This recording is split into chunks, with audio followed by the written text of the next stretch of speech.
हे छोले आपण रात्रभर भिजवून घेतले होते. छोले भिजतील एवढं पाणी याच्यामध्ये टाकून घ्यायचं आहे. दालचिनीचा तुकडा टाकून घेतला आहे, 1 बटाटा, 2 टमाटर, याच्यात सोडा वापरलेला नाही, तर इथं चवीनुसार मीठ आणि थोडंसं तेल टाकून घ्यायचं आहे. 2 कांदे कट करून घेतलेले, अर्धा इंच अद्रक आणि 5-6 लसूण पाकळ्या. आता ह्याला झाकण लावून आपल्याला 8 ते 10 शिट्ट्या करून घ्यायच्यात.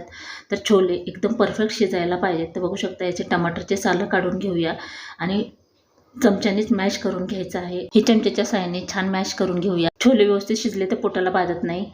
आता हे छोल्यामध्ये आपण पाव चमचा मीठ टाकून घेऊया, 1 चमचा लाल तिखट, धने जिरे पावडर अर्धा चमचा, छोले मसाला, थोडीशी हळदी पावडर, 3 ते 4 मिनिट हे छान शिजवून घेऊया. थोडी अशी अद्रक याच्यावरती कट करून घेतलेली टाकून घ्यायची, थोडीशी कोथिंबीर. आता आपण तडका करून घेऊया. जिरे आणि मोहरी तडतडली की कढीपत्ता आणि थोडेसे हिंग टाकून तडका आपला छोल्यावर टाकून घेऊया. परफेक्ट छोले आपले तयार झालेत, अगदी झटपट होणारे.